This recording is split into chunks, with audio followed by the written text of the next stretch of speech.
Now, Bree Eggers with your weather on the 6s.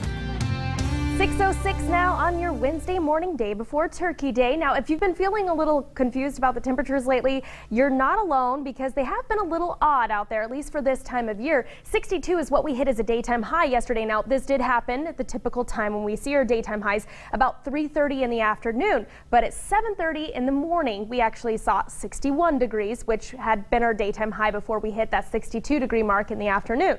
Makes sense? It's sort of strange. So we're seeing those mild temperatures in the morning hours, and they didn't change much yesterday, but that won't be the same story for today. We will start out quite mild today, but we're going to see those temperatures drop as the day goes on. Let me give you a better idea of what we're talking about here. 56 degrees currently in Boise. You can see broken, scattered clouds out there, a possibility of scattered showers as the morning goes on, but those should wrap up by about midday. That's also when we're going to see a cold front pass through that will really chill those temperatures down, and we'll also see some stronger winds. You can see some shower activity that's happening just to the north and the west of us through Ontario, reporting light rain right now into the west central mountains. Light snow in McCall currently that could pick up as those temperatures drop. Actually seeing some accumulation in the McCall valleys today. Now, we've been seeing those mild temperatures because we've had high pressure ridging, keeping the temperatures mild, warmer air from the south. But here's your jet stream here.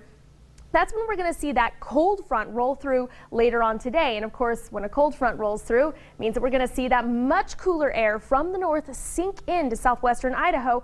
That's what's going to drop our temperatures as the hours go on today. So even though you don't feel like you may need a jacket this morning as you head out the door, you probably will this afternoon.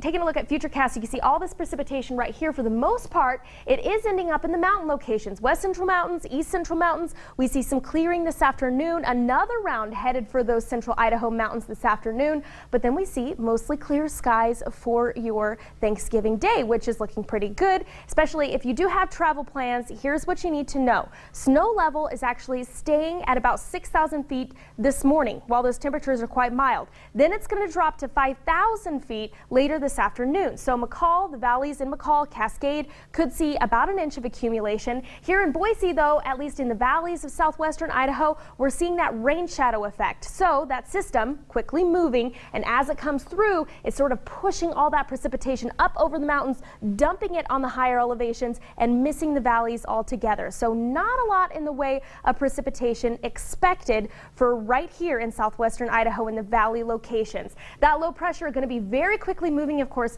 it's spinning in that counterclockwise direction, and as it does, bringing those strong winds around. That's what we're going to see this afternoon. 15 to 25 mile per hour winds with gusts up to 35 to 40 miles per hour possible. That's also making for that winter storm warning in the east central mountains because there is a possibility for some blowing snow. So if you are headed to those areas with your car on the roadways today, be very cautious while you're driving. And we take a look at your on your side extended forecast. You can see how those temperatures cool off closer to normal tomorrow. Then we see some more high pressure ridging set in, a weak high pressure ridge for the end of the week. That's going to warm our temperatures up a couple of degrees above normal. And then for the weekend, we see some scattered showers return to the forecast. But I think this new wet event that's going to happen over the weekend and by the beginning of next week, not going to be as wet as we've seen the weather, at least with this system that we're seeing move through right now. And we haven't seen a lot of rain here in the Treasure Valley, actually less than 1/4 of an inch month to date. So that's all we've seen in the month of November. So not much at all. Less than average. Yeah, of course.